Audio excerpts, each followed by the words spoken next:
श्री नवनिभृत निकुंज विलासी श्री राधा वल्लभ लाल जी की इस पावन कृपा से इस मंगल गान की चर्चा हम और आप श्री सेवक सु महाराज के सानिध्य के अंदर करने जा रहे हैं। जो देवता जिस ग्रंथ की रचना करता है उसे उसी का स्वरूप माना जाता है। जो संत जिसकी रचना करता है उसे उसी संत का स्वरूप माना जाता है। और हितोपासक के जीवन के अंदर एक चीज वस्तुता उसकी दिनचर्या के अंदर होनी चाहिए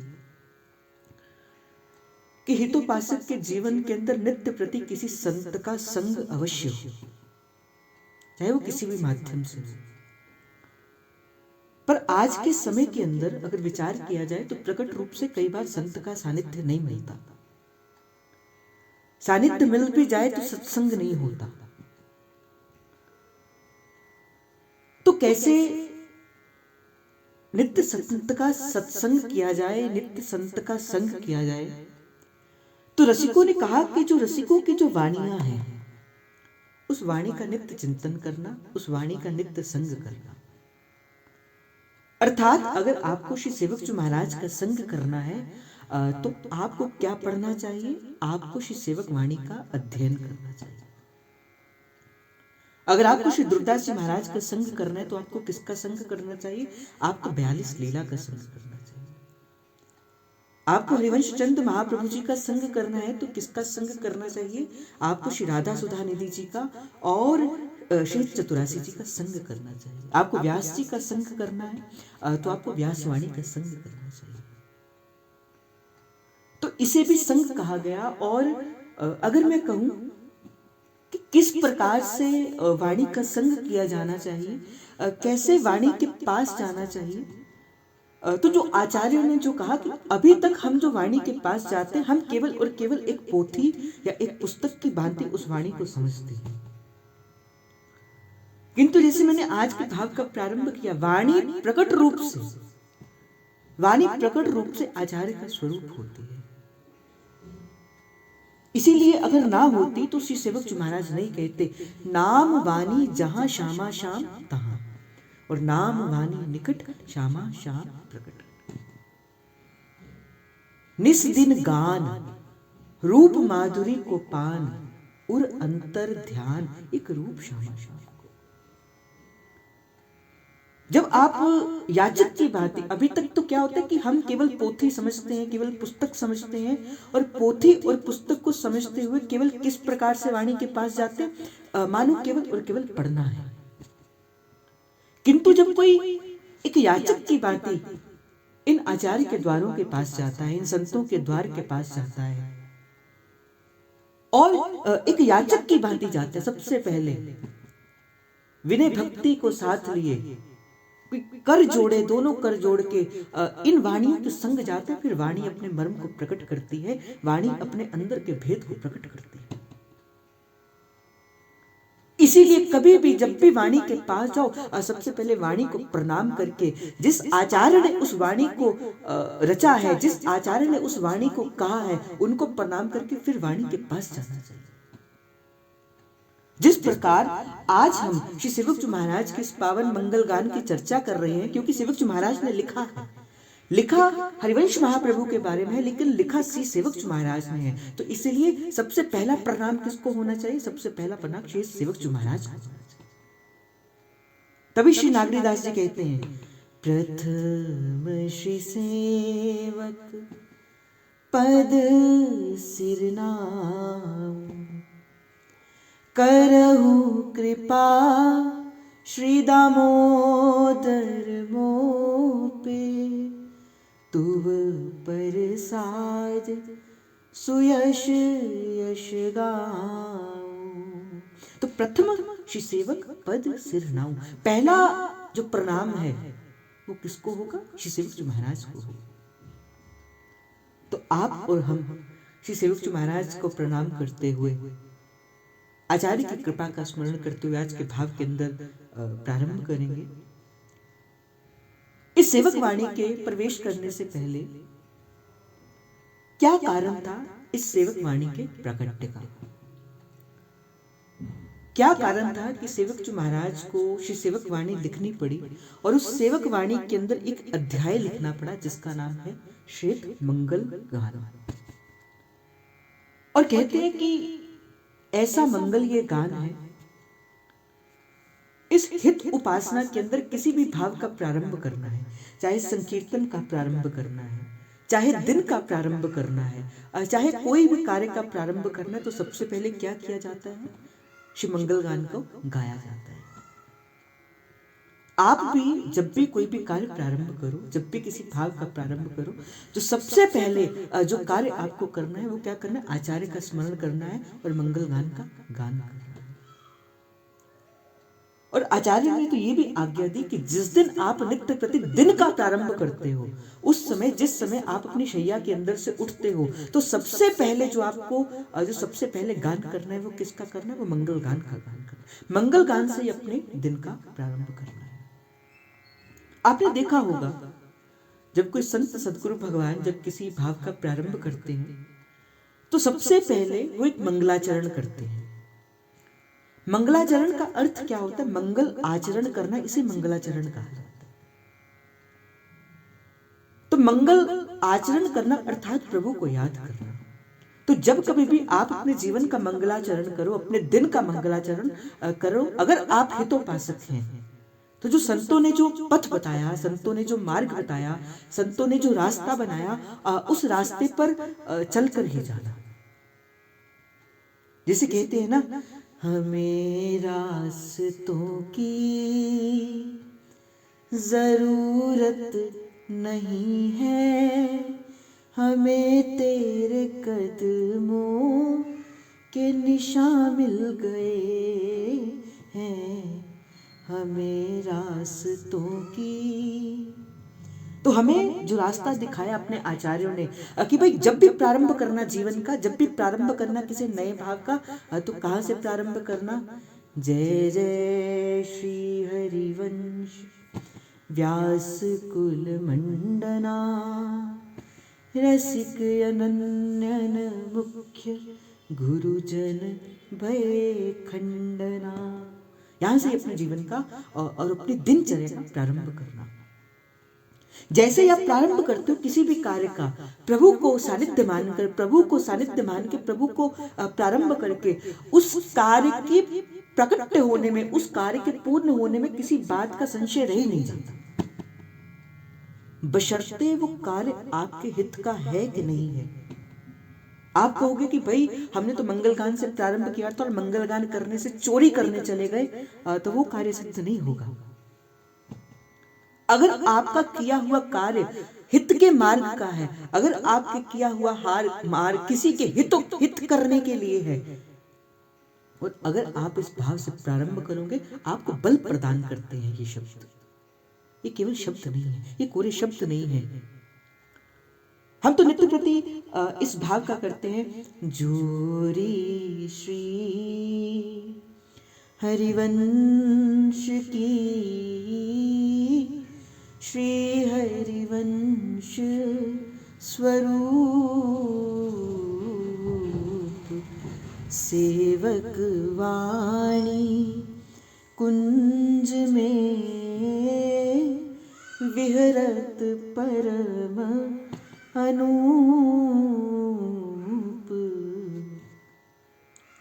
तो सबसे पहले ये प्रश्न उठता है कि सेवक वाणी का प्रकट क्यों हुआ?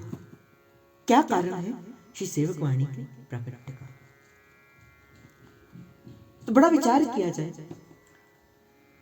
आज का भाव प्रारंभ करने से पहले मैं इस बात को कहूंगा कि आप ये मत कहना, और जो मैं नित्य प्रति हर भाव के प्रारंभ से कहना हूं कि मैं कह रहा हूं और आप सुन रहे हैं, इस भाव से तो कभी यहां पे मत आया है।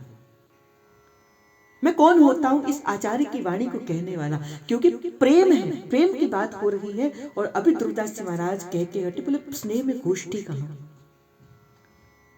तो ये तो गुरु का बल है, ये तो गुरु की कृपा है, ये तो आचार्य की कृपा है, ये तो संत सदगुरु भगवान की कृपा है, ये तो वृंदावन धाम की कृपा है, यमुना महारानी की कृपा है, इन खग मृग पशु पक्षी लताओं की कृपा है कि आज उस प्रेम के रस चर्चा करने के लिए हम यहाँ पे आप और मैं विराजमान हैं। तो इस भाव से करना कि जितने दिन भी ये मंगल गान का चर्चा प्रारंभ होगी, जितने दिन भी ये मंगल गान का भाव इस कुंज के अंदर चलेगा, एक तो सबसे पहले हितोपासक का परम कर्तव्य है कि मंगल गान उसे हृदयास्थ होना चाहिए। दो चीजें होती हैं, एक होते वाणी कंठस्थ करना और एक होते वाणी को हृदयास्थ करना। अभी क्या होता है, वस्तुतः वाणी जपते जपते, वाणी कंठ करते करते, जपते जपते, पढ़ते पढ़ते अभी तक आपको वो वाणी कंठस्थ हो जाती है। अभी मैं आपसे कहूं गाओ मंगल गान, तो आप पूरा गा दोगे, पर अगर मैं कहूं कि हाँ इस पंक्ति का अर्थ क्या है, आप वो नहीं बता पाओगे। क्यों? क्योंकि आप कभी वाणी के अंदर याचक बनकर गए ही नहीं, आप कभी वाणी के अंदर आपने गोता लगाया ही नहीं। सेवक जी महाराज कहते हैं श्री हरिवंश की वाणी समुद्र, ये क्या है, ये समुद्र है। और एक साधक को किस प्रकार उस समुद्र के अंदर जाना है, मीन भयो जो अगाध कलूलत। जिस प्रकार एक मछली एक समुद्र के अंदर कभी कहीं गोते लगाती, कभी कहीं गोते लगाती और लगाती रहती है, उसी प्रकार ही आपको क्या करना है, इस रस समुद्र के अंदर, इस भाव समुद्र के अंदर, इस प्रेम समुद्र के अंदर आपको गोते लगाते ही रहना है। तो प्रश्न उठा, क्या कारण था कि सेवक वाणी का प्राकट्य हुआ? तो रसिकों ने कहा, प्रगट प्रेम रूप धर श्री हरिवंश उदार वृंदावन रस कहन को प्रगट कियो अवतार। वृंदावन रस कहन को प्रकट कियो अवतार। तो प्रेम का एक गुण होता है, प्रेम गोपन करना सिखाता है। प्रेम कभी अपने आप को प्रकट नहीं करता, प्रेम गोपन में रहता है, प्रेम छिपाकर रहता है। तभी वो प्रभु के सुख का कारण बनता है, तभी वो प्रेम के गोपन नहीं, प्रेम का वर्धन है। अगर आप प्रेम को छुपा नहीं सकते और उसे संसार के अंदर प्रकट कर देते हो, फिर वो दर्शन का विषय नहीं रहता, फिर वो प्रदर्शन का विषय बन जाता है। प्रेम तो प्रभु के दर्शन का विषय है, प्रेम से तो प्रभु को पाया जाता है। और कौन आया? प्रकट प्रेम को रूप धर। प्रेम ही इस संसार के अंदर अपना रूप धारण करके प्रकट हुआ। हिज्जू महाराज किसका स्वरूप है? वंची का स्वरूप है। वंची तद प्रेम रूपिका। और वंची किसका स्वरूप है? वंची तो प्रेम का स्वरूप है। प्रिया और प्रियतम के मध्य घटने वाली केली जो है वो प्रेम है, वो प्रेम ही वो वंची है और वंची ही वो प्रेम है। और रसिकों के भाव के अंदर इसी प्रेम को, प्रेम शब्द नहीं, इसको हित शब्द के द्वारा ही कहा जाता है। आप देखो, विचार करो, ये जितना भी स्थावर जंगम संसार है, इसके मूल में क्या है? प्रेम ही तो है, हित ही तो है। बड़ी बार इस बात की चर्चा मैंने आपसे कही, आप यहां पे आते हो हित करने के लिए ही आते हो, अपना हित करोगे। हम कहीं जाते हैं अपना हित करने के लिए जाते हैं। माता पुत्र से प्रेम करती है, पुत्र पिता से प्रेम करता है, पत्नी पत्नी से प्रेम कर, पति से प्रेम करती है, बहन भाई से प्रेम करती है, दोस्त मित्र से प्रेम करते हैं। क्या है उसमें? हित ही तो, अपना हित ही तो चाहते हैं। तो प्रत्येक कार्य के मूल के अंदर क्या है? हित है। और उस हित का प्राकट्य इस संसार के अंदर हुआ। एक बार पहले भी मैंने आपसे इस भाव का प्रसाद श्री जी की कृपा से हुआ था कि भगवान का प्राकट्य किस कारण से होता है। तो भगवान ने गीता के माध्यम से कहा, परित्राणाय साधुना विनाशाय च दुष्कृता धर्म संस्थापनार्थाय संभवामि युगे युगे। परित्राणाय साधूनां, साधुओं का पानी ग्रहण करने के लिए, और विनाशाय च दुष्कृतां, दुष्टों का विनाश करने के लिए।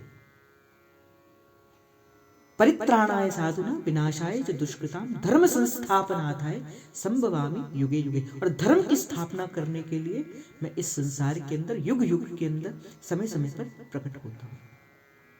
पर विचार करो, प्रभु के आने में अनुग्रह भी है और दुर्ग्रह भी है।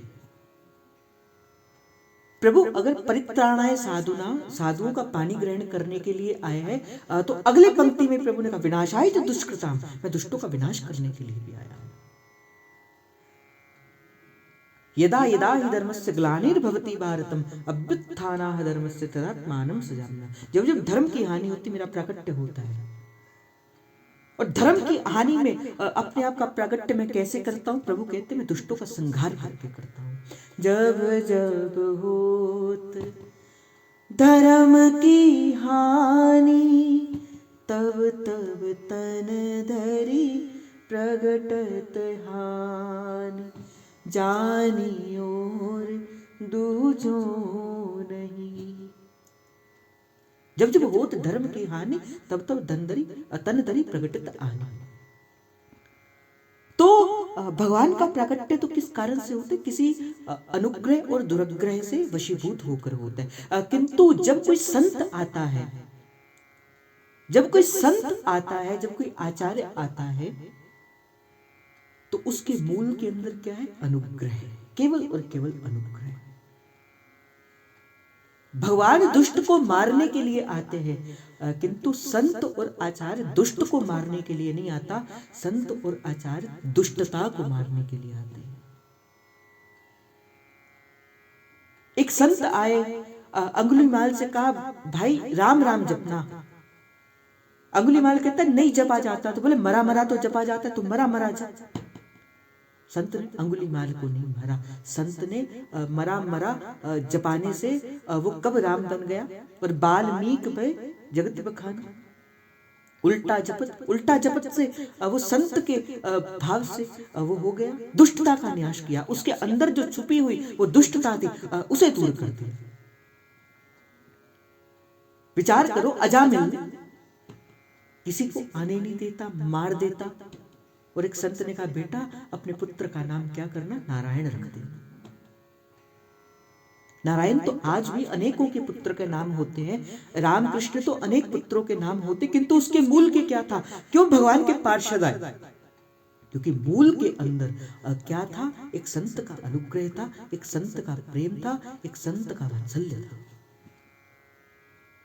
तो ऐसे ही जैसे मैंने कहा कि भगवान का प्राकट्य तो दुष्टों का विनाश करने के लिए होता है, किंतु संत का प्राकट्य तो दुष्टता का विनाश करने के लिए होता है।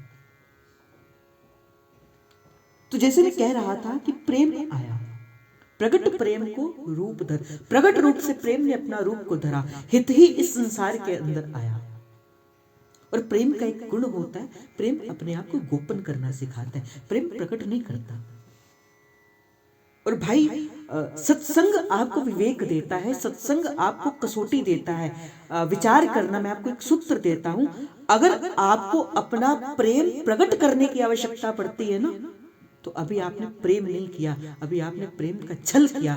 प्रेम जैसा दिखने वाला वो कुछ और था। जब किसी के हृदय के अंदर प्रेम होता है ना, उसकी आंखें उसके भाव को बता देती है, आपको प्रकट करने की आवश्यकता नहीं होती। जिस प्रकार इत्र की डिब्बी है, तो इत्र का केवल और केवल उसका ढक्कन खोलने से ही उसकी श्वास आ जाएगी, आपको लगाने की आवश्यकता नहीं पड़ती, उसके खोलने से उसकी श्वास आ जाती है।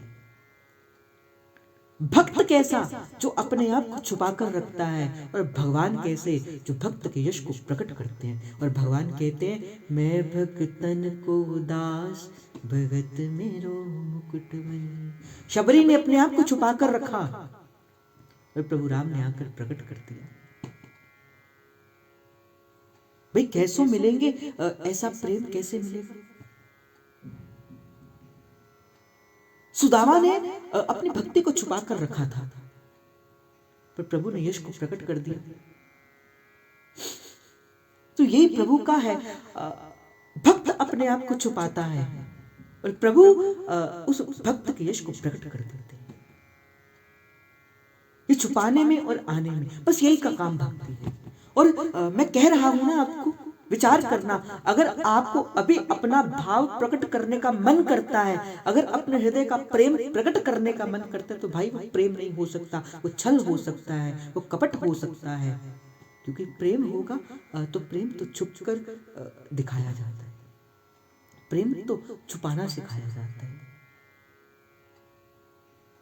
कभी तो बुल्ले शाह कहते हैं, चल बुल्लिया चले उत्थे चलिए जिथे सारे अन्ने, ना कोई साडी जात पछाने, अरे ना कोई सानू मन्ने। हट बुल्लिया चल उत्थे चलिए, बोले जिथे सारे अन्ने, ना कोई साडी जात पछाने, ना कोई सानू मन्ने। अभी तो क्या होता है ना, हम चाहते हैं कि हमें 10 लोग जाने। मैं सच कहता हूं, मैं सत्य कहता हूं, मेरे मन के अंदर भी ये भाव रहता है। क्यों? क्योंकि काम है भाई। काम केवल स्त्री और पुरुष के मध्य घटने वाली क्रिया नहीं होती, केवल उसी को काम नहीं करते। अपने अंदर के जो अहंकार का बढ़ावा देना ना, ये भी अहंकार का काम है, ये भी अहंकार का लोभ है। अपने मन के अंदर लोभ होता है कि 10 जाने हमें भी जाने, पर भाई प्रभु जान ले, प्रभु जान ले, बस इसी में ही हमारा सब कुछ है। एक सहचरी का भाव क्या होता है? केवल और केवल मुझे प्रभु जाने और कोई ना जाने। आप जैसे कई लोग कहते हैं आपसे जुड़ना है, आपसे जुड़ना। मैं कहते क्यों जुड़ना है? जुड़ना ही है तो श्री हरिवंश नाम से जुड़िए, जुड़ना ही है तो महाप्रभु श्री हरिवंश जी महाराज की कृपा से जुड़िए, जुड़ना ही है तो राधा वल्लभ लाल जी से जुड़िए, जुड़ना ही है तो प्रकट वृंदावन धाम से जुड़िए, कालिंदी के कुल से जुड़िए।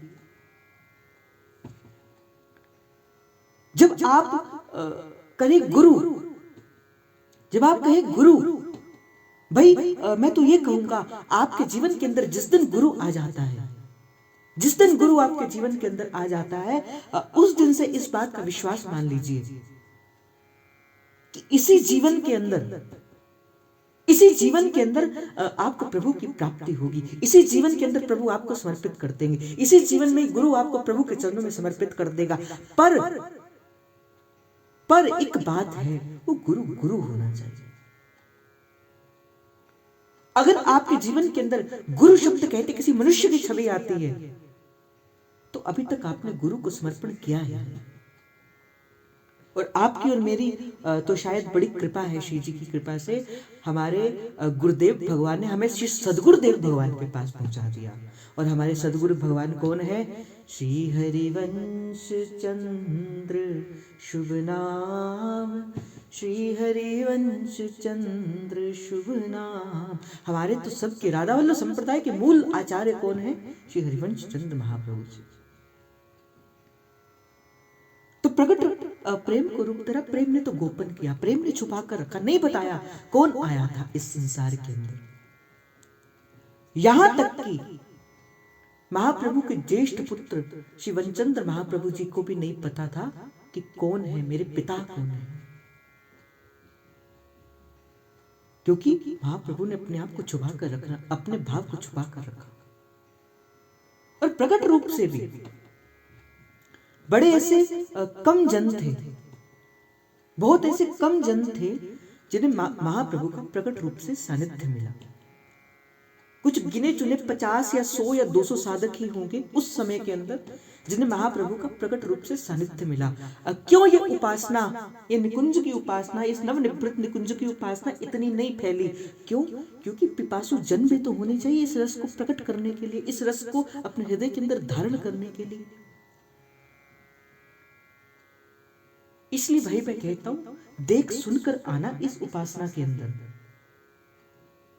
देख सुन के आना। घूम लो कहीं पे भी, अगर आपका मन लगता हो तो घूम लो, पर अगर इस उपासना के अंदर आना तो अपना सर्वस्व इस गुरु के चरणों पे समर्पित करना पड़ेगा। कोई मूल्य नहीं लगता इस मार्ग में आने का, पर शीश चढ़ाना पड़ता है गुरु के चरणों पे इस मार्ग के आगे बढ़ने के लिए। तभी तो कहते हैं, सिर है अमानत सतगुरु दी थाते छुपाया झुकाया नहीं जानदाए, सिर है अमानत। ये गुरु का जो गुरुकुल है, ये गुरु का जो द्वार है, यहाँ पे पढ़ने के लिए किसी प्रकार की फीस नहीं लगती, परंतु जब अंदर आके देखो तो किसी के सिर पे शीश नहीं होता। शीश नहीं होने का अर्थ क्या है? अपना जो दिमाग है वो गुरु के चरणों पे नहीं लगाना। जब श्री हनुमान जी महाराज को सूचना मिलती थी ना कि प्रभु राम ने ऐसा कहा, और जैसे सूचना मिलती थी वो सोचना बंद कर देते थे, कैसे होगा?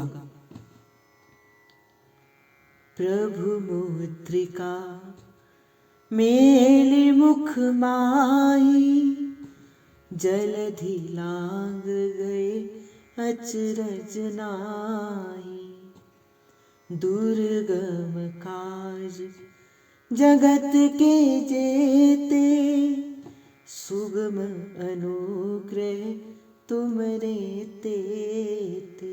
और जब कोई भक्त बन जाता है ना, जब कुछ समर्पण हो जाता है, फिर जो सेव्य होता है ना, जो सेव्य होता है वो उसे अधिकार देता है। और हनुमान जी को क्या अधिकार दिया? राम द्वारे होत नया क्या बिनु पैसा, कि प्रभु राम ने अपने द्वार का खड़ा कर दिया कि बिन हनुमान जी की कृपा से कोई इस द्वार के अंदर नहीं आ सकता। तो ऐसा एक भक्त भगवान पर एक अधिकार बना लेता है। तो मैं कह रहा था कि आज मंगलगान का प्रारंभ तो नहीं हो पाएगा, किंतु आज जो है वो इसकी भूमिका ही बन पाएगी, क्योंकि समय थोड़ा है और जब तक आप भूमिका ही नहीं समझ पाओगे आप कैसे इस भाव के अंदर प्रवेश कर पाओगे। तो मैं ये कह रहा था कि प्रेम ने गोपन करना सीखा, प्रेम ने छुपाया अपने आप को। और जब बड़े कम लोग थे जिन्होंने आचार्य को पहचाना, जो आचार्य की शरणागति हुई, और मैंने आपको कहा कि वनचंद्र महाप्रभु जी भी नहीं समझ पाए। और जिस दिन वनचंद्र महाप्रभु जी ने इस सेवक वाणी रूपी ग्रंथ को पढ़ा, तो वनचंद्र महाप्रभु के मुख से निकलने वाले पहले शब्द थे, अच्छा मैं तो जानता ही नहीं था कि मेरे पिता जिनके संग में सदा रहा वो मेरे पिता कोई और नहीं, प्रिया और प्रीतम के वंशी के अवतार थे। मैं तो इस बात को जानता ही नहीं था, वो तो प्रकट प्रेम के अवतार थे। और उसी दिन से आचार्य ने आज्ञा की, मैं इस कहूं कि राधा वल्लभ संप्रदाय के जो पहले आचार्य हैं वो महाप्रभु नहीं है, वो वनचंद्र महाप्रभु जी हैं। क्योंकि महाप्रभु आचार्य नहीं है, महाप्रभु तो प्रेम है, महाप्रभु तो सर्वस्व है। जब कोई ना था तो हित था, आज भी हित है और कल भी हित होगा। जिस दिन हित नहीं होगा, देखो किसी भी रिश्ते के अंदर से आप हित को हटा दो, कहां उससे बात करने का मन करता है, कहां उसे बुलाने का भी मन करता है। तो जब कोई ना था तब भी वो थे, वो तो प्रकट रूप से थोड़े समय के लिए आए, और जब नहीं होंगे वो तब भी वो होंगे। श्री हरिवंश नाम आधार, श्री हरिवंश नाम आधार। तो हरिवंश महाप्रभु का प्रकट इस संसार के अंदर हुआ। अब प्रकट रूप से महाप्रभु इस संसार के अंदर आए। तो जिस दिन पढ़ा श्री वनचंद्र महाप्रभु जी, वनचंद्र महाप्रभु ने कहा मैं तो जानता ही नहीं था मेरे पिता कौन है। और उस दिन से आज्ञा करी, उस दिन से आज्ञा करी कि चतुरासी जी और सेवक वाणी को एक संग लिखा जाएगा और एक संग ही पढ़ा जाएगा। अर्थात सेवक वाणी का जो स्थान इस राधा वल्लभ संप्रदाय के अंदर है वो उतना ही स्थान है जितना आचार्य की श्रीमद चतुरासी जी का स्थान है, जितना राधा सुधा निधि का स्थान है। और हमारे तो रसिकों में कहा जाता है भाई, जिन सेवक वाणी नहीं जानी तिनकी बात रसिक नहीं माने। मैं आपको इस बात के विश्वास दिलाता हूं, अभी तो आप पढ़ते नहीं, वाणी का चिंतन करते नहीं। आप इस रसोपासना का कोई भी प्रश्न अगर आपके जीवन के अंदर है, अगर आपका कोई भी प्रश्न इस रसोपासना का, इस हितोपासना का आपका अपने हृदय के अंदर है, कोई मन नहीं लगता भजन में, क्या करना है, कैसे करना है, कैसे उपासना में प्रवेश करना है, सेवक जो महाराज आपके प्रत्येक प्रश्न का उत्तर अपनी सेवक वाणी के अंदर कहते हैं। जिस प्रकार जब आप कोई वस्तु खरीदते हो बाजार से, मोबाइल लेते हो, गाड़ी लेते हो, कुछ टीवी लेते हो, कंप्यूटर लेते हो, आपके साथ एक किताब मिलती है जिसे कहा जाता है मैनुअल। उस मैनुअल के अंदर प्रत्येक चीज को लिखा जाता है कि ये कैसे चलेगा, कैसे नहीं चलेगा, उसमें प्रत्येक कार्य के बारे में जानकारी होती है। तो हितोपासक का कैसे उसको चलना है, कैसे मैंने कहा ना, हमें रास्तों की जरूरत नहीं है, हमें तेरे कदमों के निशान मिल गए हैं। तो कदमों के निशान का अर्थ क्या है? जो ये सेवक वाणी के अंदर श्री सेवक जी महाराज ने जो ये लिख दिए भाई, तभी तो कहा सेवक वाणी कुंज में, सेवक वाणी कुंज में, ये निकुंज के शब्द है भाई। एक बार पढ़ोगे नहीं समझ आएगा, मैं सीधे कहूंगा, एक बार पढ़ोगे नहीं समझ आएगा, 2 बार पढ़ोगे हो सकता है कुछ कुछ समझ आएगा, तीसरी बार पढ़ोगे थोड़ा और समझ आएगा। भाई बार बार वाणी के पास जाना चाहिए। और एक बात, आप जो वाणी पढ़ते हो, आपने इस भाग को सुना होगा, आप जितनी बार भी वाणी के पास जाएंगे, ये एक ऐसा समुद्र है, एक ऐसी लहर है जो जितनी बार आएगी नवीन आएगी। आप जितनी बार भी वाणी के पास जाएंगे, आपको देखेंगे एक नया भाव का अनुभव होगा। पता नहीं आपको इसका भाव का अनुभव होता है कि नहीं होता, किंतु अपने गुरु की कृपा से और अपने आचार्य की कृपा से वही मंगलगान है, वही शब्द है, वही सब कुछ है। पर श्री जी की कृपा से जितनी बार भी इस भाव के पास जाओ, श्री जी एक नवीन रत्न का प्राप्ति करवा देते हैं। तो वाणी पढ़नी चाहिए। मैं ये नहीं कहता आप पूरा का पूरा प्रकरण पढ़ लो। भाई नागरी दास तो एक एक पद 6-6 महीने तक उस पद की भावना में लगे रहते थे। थोड़ा पढ़ो, किंतु उतना पढ़ो जितना अपने हृदयस्थ कर पाओ। मैं कहा ना, वाणी कंठस्थ का विषय नहीं होती, वाणी तो हृदयस्थ का विषय होती। अभी पढ़ते पढ़ते कंठस्थ हो जाता है, किंतु वाणी हृदयस्थ नहीं हो पाती। आप पढ़ो, केवल पढ़ो नहीं, पढ़ने के बाद प्रार्थना करो कि हे सेवक जी महाराज, मैं एक याचक की भांति आपके पास आया हूं, आप अपने अंदर के भेद को प्रकट कर दो। फिर श्री सेवक जी महाराज कृपा करेंगे और वाणी के भेद को प्रकट कर देंगे। तो हिज्जू महाराज आए, प्रेम आया, प्रेम ने गोपन किया और आए और चुप करके महाप्रभु जी अपने लीला का संवरण किया। और महाप्रभु जी अपने हित स्वरूप के अंदर, हित सजनी के स्वरूप के अंदर निकुंज में पुनः विराजमान हो गए। और श्री जी को बात हुई, मैंने कहा ना कि प्रेम छुपा कर रखता है और प्रेमास्पद उसको प्रकट करके रखता है। भक्त छुपा कर रखता है और प्रभु प्रकट कर देते हैं। और किसके रस को प्रकट करने के लिए आए? इस श्री जी के नवनिवृत्त निकुंज के रस को प्रकट करने के लिए आए। तो श्री जी से रहा नहीं गया। महाप्रभु के प्रकट होने पर श्री जी से रहा नहीं गया, क्योंकि श्री जी जानती थी कि ये प्रेम है, ये हित है, ये कभी अपने आप को अपने मुख से नहीं कहेगा, ये छुपाकर रखेगा अपने आप को। फिर श्री जी ने क्या किया? श्री जी ने सेवक जो महाराज के अंदर अवतार लिया। सेवक जो महाराज कोई और नहीं, श्री राधिका अवतार कहा जाता है, श्री प्यारी जी का अवतार कहा जाता है। श्री जी ने अवतार लिया और केवल अवतार नहीं किया, इस हरिवंश महाप्रभु के यश को प्रकट करने के लिए श्री सेवक जो महाराज रूपी भाव रतन हमें प्रकट करके दिखा दिया। आप विचार करो, जब सेवक वाणी श्री सेवक जो महाराज ने प्रकट करी, कहते कि बहुत अधिक समय के लिए श्री सेवक जी महाराज इस संसार के अंदर फिर नहीं रहे। जब वृंदावन धाम के अंदर श्री सेवक जी महाराज आए, कल इस भाग का चिंतन होगा। जब श्री वृंदावन के अंदर श्री सेवक जी महाराज आए तो मात्र 7 दिन के लिए ही श्री धाम वृंदावन के अंदर रह के श्री सेवक जी महाराज ने नवनिवृत्त निकुंज की लीला में प्रवेश कर लिया।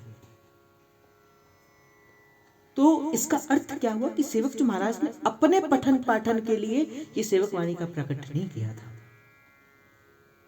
श्री सेवक जी महाराज ने अपने लिए श्री सेवक वाणी का प्रकट नहीं किया था।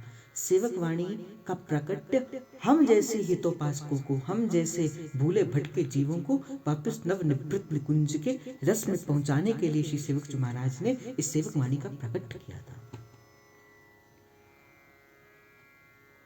और वाणी क्या है? वाणी एक मशाल की भांति आपको आगे का मार्ग बता के जाएगी। तो मैं कह रहा था कि राधिका अवतार श्री सेवक जी महाराज आए और सेवक वाणी का प्रकट किया। बात उस समय की है जब महाप्रभु श्री हरिवंश चंद्र जी महाराज जी प्रकट रूप से इस संसार के अंदर विराजमान थे और इस नवनिवृत्त निकुंज के इस गूढ़ रस को, इस प्रेम रस को, जिसे महाप्रभु ने कहा आगम निगम अलक्षय है, आगम निगम गोचर राधे, चरण सरोज व्यास अवतंस, नमो नमो जय श्री हरिवंश, नमो नमो जय श्री हरिवंश। और महाप्रभु बड़े प्रेम से इस रस का वर्णन कर रहे थे। तो पहले समय के अंदर संत का कार्य क्या होता था? एक स्थान से दूसरे स्थान से तीसरे स्थान में प्रभु के यश का वर्णन करते करते चला जाया करते थे। तो आचार्य ने तो अखंड क्षेत्र वृंदावन धाम का वास लिया हुआ था, तो आचार्य तो वृंदावन धाम को छोड़कर कहीं बाहर नहीं जाया करते थे। तो महाप्रभु के जो अपने हितोपासक थे, जो संग थे, जो संगी थे, उनमें से महाप्रभु के कुछ अनुयायी, महाप्रभु के कुछ शिष्य समय समय पर एक स्थान से दूसरे स्थान तक जाके इस रस उपासना का प्रकट किया करते थे, इसे आगे बढ़ाया करते थे। तो मध्य प्रदेश के गोड़ अंचल प्रदेश के अंदर गड़ा नामक ग्राम हुआ करता था और उस ग्राम के अंदर 2 भाई रहते थे। एक का नाम था चतुर्वेद दास जी और एक का नाम था श्री दामोदर दास जी। कई स्थान पे आपको मिलेगा भाई थे, किसी स्थान पे आपको मिलेगा मित्र थे, किंतु ये दोनों एक ताया और चाचे के बेटे थे। श्री चतुर्वेद दास जी बड़े भाई के बेटे थे और जो दामोदर दास जी ये छोटे भाई के बेटे थे। और आयु दोनों की सम होने के कारण इनका आपस में जो प्रेम था वो मित्र का प्रेम था। भाई भी थे और मित्र भी थे। बड़े साधु संगी, बड़े संत सेवी, बड़ा प्रेम से रहने वाले, संतों का संग करने वाले। किंतु इन दोनों भाइयों ने आज तक कभी किसी गुरु को नहीं बनाया था। जैसे मैंने पहले कहा, संत एक स्थान से दूसरे स्थान, एक ग्राम से दूसरे ग्राम चलते रहते थे। तो उनमें से कुछ टोलियां सीधा वृंदावन से चली और उनमें मुख्य रूप से श्री नागरीदास जी महाराज उस समय विराजमान थे। शायद नागरीदास जी, नवलदास जी, इन दोनों में से एक विराजमान थे और गाते हुए जय जय राधा वल्लभ श्री हरिवंश, जय जय श्री वृंदावन श्री वन चंद।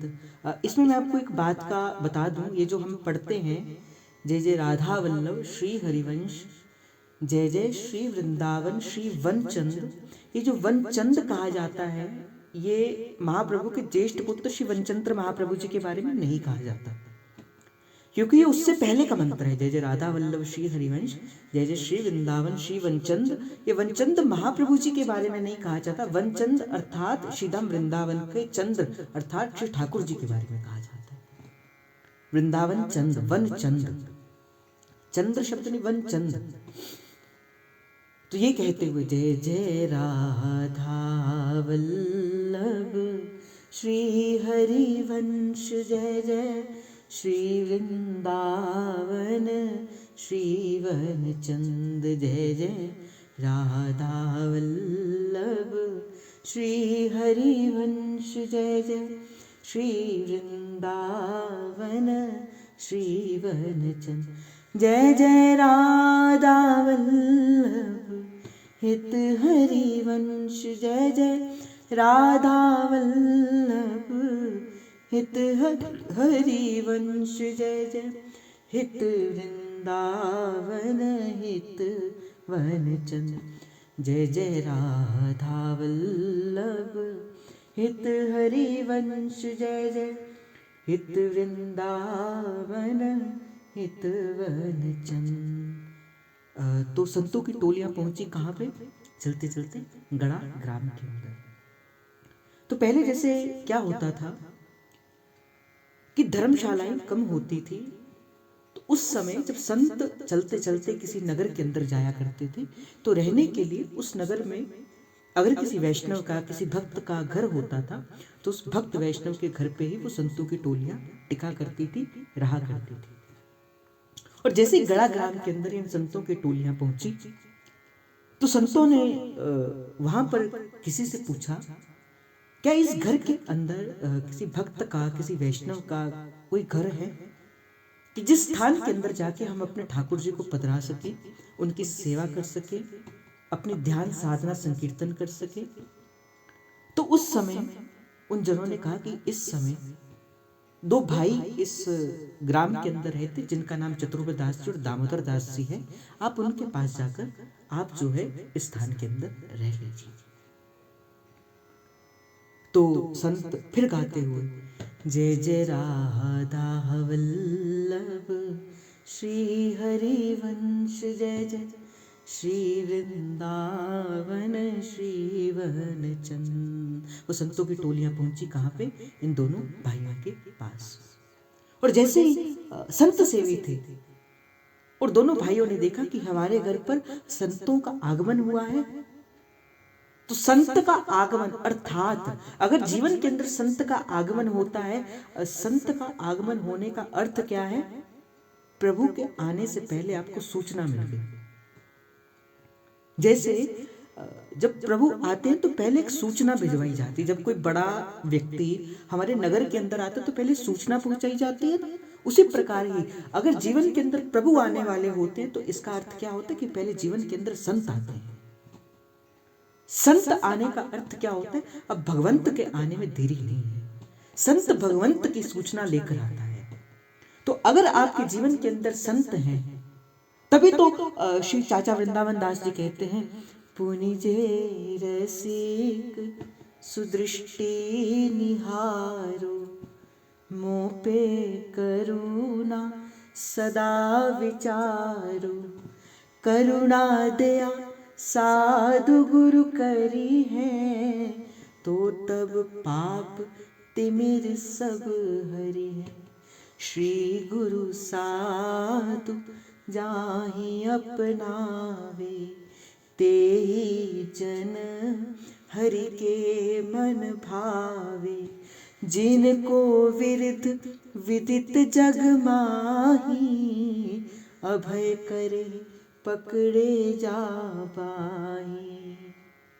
पुनि जय रसिक जो दृष्टि कीने, श्री गुरु साधु जाहि अपनाही, ते ही जन हरि के मन भाई। जिन्हें साधु अपने जीवन के अंदर अपना लेता है, वही जन ही प्रभु के मन को भाते हैं। तो जैसे ही इन दोनों भाइयों ने, श्री चतुर्वेद दास जी ने और दामोदर दास जी ने देखा हमारे घर पर संत आए हैं, संत का आए अर्थात भगवंत आए हैं। आज के दिवस पे मैं जाऊं बलिहारा, आज के दिवस पे मैं जाऊं बलिहारा। मेरे घर आया राजा राम जी का प्यारा, मेरे घर आया राजा राम जी का प्यारा। करहूँ आरती चरण पखारो, करहूँ आरती चरण पखारो, तन मन धन संतन पेवारू, तन मन धन संतन पेवारू। और संत जब भी आएगा ना जीवन के अंदर, संत संसारिक बात नहीं करता। संत क्या करता है? करही कथा और शब्द उच्चारे, करही कथा और शब्द उच्चारे, आप तरे ओरन को तारे, आप तरे ओरन को तारे। संत जो खुद भी नाम जपता है और जो सबसे नाम जपवाता है। करही कथा, मुझे बड़े प्यारे लगते हैं ये शब्द। करही कथा और शब्द विचारे, शब्द का विचार करके कहता है। करही कथा, कुछ भी नहीं कह देता, शब्द का विचार करता है, अर्थ का विचार करता है। और अर्थ विचारे, आप तरे ओरण को तारे, आप तरे ओरण को तारे। कह रे दास सुनो सब साधु, कह रे दास सुनो सब साधा, जन्म जन्म की काटी बाधा, जन्म जन्म की काटी बाधा। तो यही कहा कि जब जीवन के अंदर संत आता है तो प्रभु के आने की सूचना होती है। और संत का अर्थ क्या? आप जपे ओरा नाम जपावे, जो खुद भी जपता है प्रभु उसका नाम इस समस्त संसार के अंदर कर देते हैं। संत तो प्रभु, संत कभी भी जीवन के अंदर आता है तो संत अपनी आज्ञा से नहीं आता, संत तो प्रभु की आज्ञा से आता है। संत तो भगवंत तो प्रभु के हाथ का खिलौना होता है, संत तो प्रभु की आज्ञा से आता है, संत तो प्रभु के कहने पर आता है। अगर प्रभु आप पर कृपा कर देते हैं, प्रभु आप पर कृपा करके देखते हैं, फिर आपके जीवन के अंदर संत आता है। बार बार जब चाचा वृंदावन दास जी कहते प्रभु एक बार मेरी ओर देख लो, प्रभु एक बार मेरी ओर देख लो, प्रभु एक बार मेरी ओर देख लो। बोले क्यों देखूं?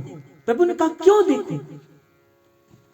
तो कहा प्रभु मैं जानता हूं जब आप किसी को प्रेम से भर कर देख लेते हो, आप उसके जीवन के अंदर अपना संत भेज देते हो। और भाई जिस प्रकार से जो धन होता है ना, कैसे हम अपना धन छुपा कर रखते हैं, कैसे हम अपना धन छुपा कर रखते हैं, हम किसी को बताना नहीं चाहते, हम किसी को दिखाना नहीं चाहते। और संत तो क्या है?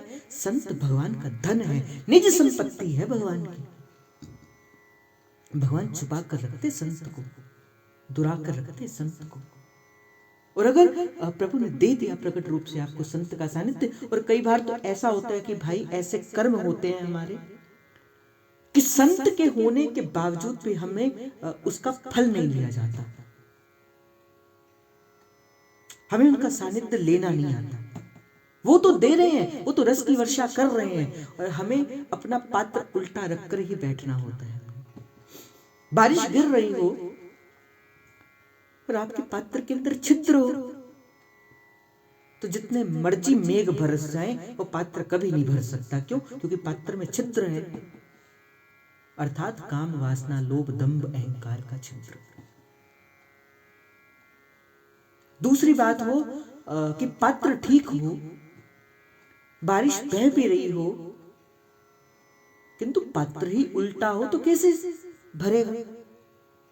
अभी और आपकी और मेरी कैसी है अवस्था? या तो पत्र में छिद्र है, अगर छिद्र नहीं है तो पत्र उल्टा है। संत तो भाई रो रो कर कह कर आपसे कह रहे हैं, नाम जप ले निमाणिए जिंदे औखे वेले कम आवेगा। नाम जप ले निमाणिए जिंदे औखे वेले कम आवेगा। संत तो कहते भाई नाम जपो, नाम जपो, नाम जपो, नाम जपो। तो गए वो संत, दोनों भाइयों ने बड़ा सुंदर उनका आतिथ्य जो है उनको अपने घर के अंदर लाए, उनको सुंदर आसन दिया, विराजमान किया। तो आज का भाव इतना ही। अभी संत अपने आसन के अंदर विराजमान हो गए। क्यों? क्योंकि मैंने इस कारण से एक बार की बात है, मैंने आपको बताया था कि गोवर्धन नाथ जी की कथा कर रहे थे श्री पूज्य इंद्रेश जी महाराज। तो उन्होंने कथा करते करते उन्होंने कहा, श्री नाथ द्वारा के अंदर कथा हो रही थी और ब्रजवासियों का भाव है, कहते कि गोवर्धन नाथ ने अपनी छोटी कनिष्ठ उंगली के अंदर श्री गोवर्धन नाथ को धारण कर दिया और इतना कह के कहा कि आज हम कथा का विश्राम करेंगे और कल से जो है वो कथा का प्रारंभ होगा। तो एक ब्रजवासी बड़े भोले से, बड़े पावन से एक ब्रजवासी थे, किसी से पूछा तो उन ब्रजवासी ने घर के अंदर किसी भक्त का, किसी वैष्णव का कोई घर है, आप चाहे 10 मिनट की कथा और कर लीजिए, किंतु ये कहते कथा का विश्राम कर देना, अपनी ध्यान साधना संकीर्तन कर सके। गोवर्धन नाथ ने अब तो उस समय वो 7 जनों को धारण किया और रखने के बाद 2 भाई इस ग्राम के अंदर रहते, जिनका नाम अगर आप दामोदर दास जी, अभी कथा का विश्राम कर देंगे, आप तो कहकर चले जाएंगे, हम भी चले जाएंगे, किंतु गोवर्धन नाथ तो अपनी कनिष्ठ उंगली के अंदर गोवर्धन का धारण करके रखे। जय जय राधा।